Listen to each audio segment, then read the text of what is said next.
तो हमारे यहाँ की समस्या जो है ज़्यादातर मिडिल क्लास की रही है और रोज़गार और महंगाई तो इस समय है ही है। नमस्कार, मैं हूं विद्यासागर। स्वागत है आप सभी का आईपा में। आईपा यानी all India progressive politics association.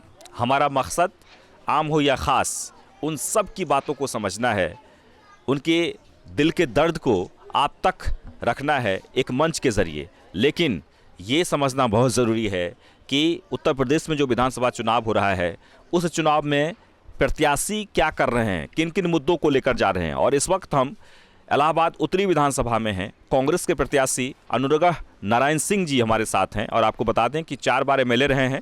बहुत ही सादगी के प्रतीक इन्हें माना जाता है। ईमानदारी और निष्ठा से जनता की सेवा में लगातार ये समर्पित रहते हैं और यही वजह है कि जनता के बीच ये लगातार एक अलग अंदाज में, एक अलग स्टाइल में, जैसे आजकल जो देखने को मिलेगा आपको, एक बड़ा सा कुनबे के साथ प्रचार प्रसार के लिए लोग निकलते हैं नेता, लेकिन ऐसी कोई बात नहीं है। बहुत ही एक साधारण तरीके से गरीबों के दुख दर्द को समझते हुए उन बस्तियों में जा रहे हैं और लोगों से अपील कर रहे हैं, अपनी बात रख रहे हैं। वो इस वक्त हमारे साथ हैं। हम जानना चाहते हैं उनसे कि वो कौन कौन से ऐसे कार्य हैं जो रह गए और उन्हें पूरा करना है, उनके मन में क्या कुछ चल रहा है। बहुत बहुत स्वागत है आपका। बहुत बहुत धन्यवाद विद्यासागर जी, आप यहाँ तक आए और हम लोगों की बातों को आगे तक पहुँचाएंगे, पूरा विश्वास है। ये हमारा जो इलाहाबाद शहर क्षेत्र है, उत्तरी क्षेत्र विशेषकर, बहुत ही प्रबुद्ध वर्ग का क्षेत्र है, बहुत ही शिक्षित भी हैं और एक तरह से ये मिडिल क्लास और लोअर क्लास की सिटी है। यहाँ पे कोई उद्योगपति या इस तरह के लोग नहीं ना, उद्योग है, केवल कार्यालय हैं, यूनिवर्सिटीज़ है, medical college, engineering college, Allahabad university, degree colleges और कॉलेजेस, जितने भी पूरे स्टेट के मुख्यालय हैं सब यहीं पे रहे हैं। तो हमारे यहाँ की समस्या जो है ज़्यादातर मिडिल क्लास की रही है और रोज़गार और महंगाई तो इस समय है ही है। लेकिन जो सबसे ज़्यादा यहाँ की समस्या थी कि 1857 की जो पहली लड़ाई हुई थी, अंग्रेज़ों से हमारे यहाँ पर मौलाना लियाकत अली साहब की लीडरशिप में इसको आज़ाद करा लिया गया था 13 दिन। उसके बाद अंग्रेज़ों ने यहाँ बड़े जुल्म ढाए और सारे लोगों की ज़मीनें छीन ली। आज यहाँ पर लगभग 2/3 ज़मीन वो सरकारी है, चाहे नजूल लैंड के रूप में हो, गवर्नमेंट स्टेट लैंड के रूप में हो, कैंट के एरिया के रूप में हो। तो यहाँ पर लोगों के निवास की बहुत भारी समस्या थी। वो समस्या अभी भी है। आप ही देखे रहे हैं कि इस तरह ही लोग झोपड़ियों में रह रहे हैं। संगम पूरे दुनिया में हमारे मोदी जी ने उसको प्रसिद्ध कर दिया और पवित्रता में तो है ही है। वहाँ पर अब भी आप जाइए किनारे देखिए, तमाम करीब जो हम लोगों ने एक जनहित याचिका की थी, जनहित याचिका में उसमें ये निर्णय हुआ है कि उनको जब तक बसाएंगे नहीं तब तक हटाएंगे नहीं। लगभग 1500 परिवार उसमें चिन्हित किए गए हैं। इसी प्रकार और भी तमाम जहाँ पर बड़े लोग रह रहे हैं वहाँ पर भी तमाम ऐसे गरीब लोग भी रह रहे हैं जिनके आवास की समस्या है। कांग्रेस यहाँ पर 32 साल से शासन में नहीं है। उसके पहले इंदिरा आवास योजना से गांव में चलती थी, लेकिन यहाँ पर भी साइट एंड सर्विसेज स्कीम की योजनाएं थी जो उस समय उन लोगों ने किया।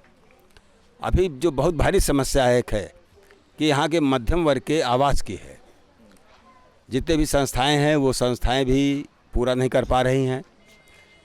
उसमें भी हमने जनहित याचिका किया, विधानसभा में सवाल उठाए। अब उसका नतीजा ये है कि ये हटाए तो नहीं जा सकते यहाँ से, क्योंकि ये सब जो कॉलोनियाँ हैं जहाँ इस वक्त कांग्रेस के प्रत्याशी हैं अनुराग नारायण सिंह जी और वो प्रचार के लिए आए हैं, इन कॉलोनियों को कैसे बसाया जाए और इन लोगों को अस्थायी रूप से घर कैसे प्रदान किया जाए, लगातार इसकी लड़ाई लड़ते रहे हैं।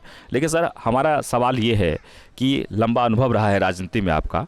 इस वक्त हिंदुस्तान की जो राजनीति है वो जाति और धर्म पर जाकर टिक गई है।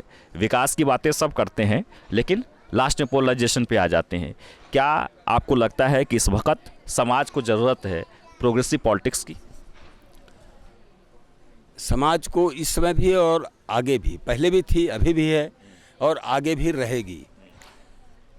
इस समय जो 5 साल का योगी जी का शासनकाल था और 7 साल का मोदी जी का शासनकाल है, तो इस शासनकाल में जिस तरह से मध्यम वर्ग, गरीब वर्ग आर्थिक रूप से, सामाजिक रूप से नफ़रत से जो परेशान है, हमको इस समय लग रहा है जब हम लोग जा रहे हैं कि ये धर्म और जात की राजनीति ख़त्म होगी, क्योंकि लोग आर्थिक रूप से इतने परेशान हैं, महंगाई से, बेरोज़गारी से, बच्चों की शिक्षा से, चिकित्सा से, किस तरह लोग तड़पे हैं, किस तरह लोग जो है परेशान हैं अपने भविष्य, बच्चों को भविष्य को देख के। ये जात धर्म की राजनीति अभी ख़त्म होती सी हमको यहाँ तो लग रही है। अब बाकी मैं गया नहीं हूँ इसलिए नहीं कह सकता, लेकिन अब लोग कहते हैं कि जैसे हम लोग जब जाते हैं तो कहते हैं कि मंदिर खाना नहीं दे देगा, मंदिर से रोज़गार नहीं मिलेगा। तमाम नौजवान, अभी आप यहाँ पे रह रहे हैं, देख रहे होंगे कि करीब 1 महीने से युवा मंच एक है जो नौजवानों का रोज़गार के लिए लड़ाई लड़ रहा है, सड़कों पे भी लड़ाई लड़ रहा है। ये लोग सब लोग घर घर मोदी, हर हर मोदी में ज़्यादातर लोग लग गए थे, लेकिन आज उनको लग गया है, हकीकत मालूम हो गई है और वो आंदोलनरत हैं। और यहाँ तक कि उनको आंदोलन करने पर जो लोग मोदी जी, योगी जी की प्रशंसा करते थे, उनको बनाने में, बढ़ाने में, इन्हीं सब आधार पे उनके साथ सक्रिय थे, आज वो निराश हैं और वो संघर्ष के रास्ते पे हैं। बिल्कुल, लोग संघर्ष कर रहे हैं और देश की सबसे जो बड़ी समस्या है वो बेरोज़गारी है। और बेरोज़गारी, जैसे कि हम लगातार आपको दिखा रहे हैं, बेरोज़गारी के साथ साथ समाज की जो समस्याएं हैं, जैसे मूलभूत अगर सुविधाओं की बात कर ली जाए, उसमें भी बहुत ज़्यादा अभी तक सरकार की तरफ से ध्यान नहीं गया है और इसलिए लोग तंगहाल हैं, परेशान हैं।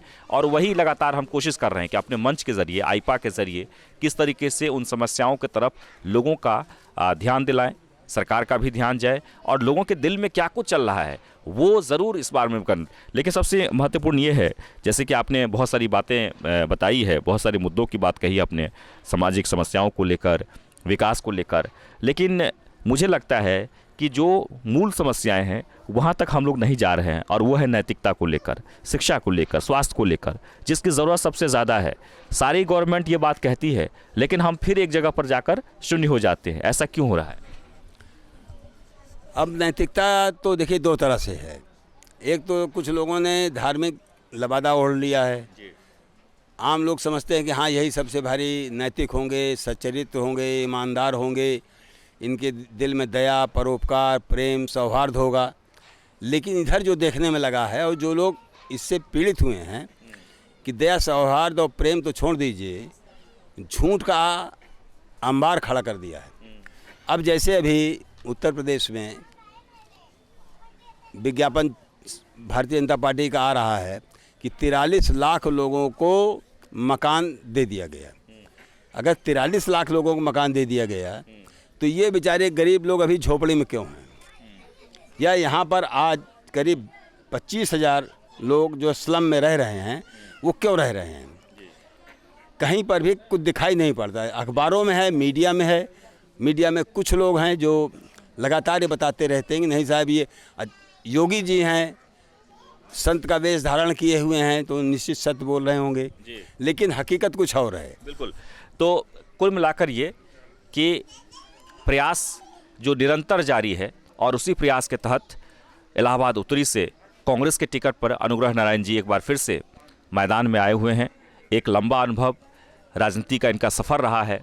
कोशिश यही है कि जो समाज में कमियां हैं, जो चीज़ें छूट गई है, कैसे उन्हें पुनः स्थापित किया जाए और इन्हीं तमाम चीज़ों को लेकर जनता के बीच, जनता को रिझाने में भी लगे हुए हैं। अगर आपको हमारा ये वीडियो अच्छा लगा हो तो ज़रूर आप इसे लाइक करें, शेयर करें और कमेंट्स बॉक्स में जाकर अपनी समस्याएं भी लिखें। धन्यवाद।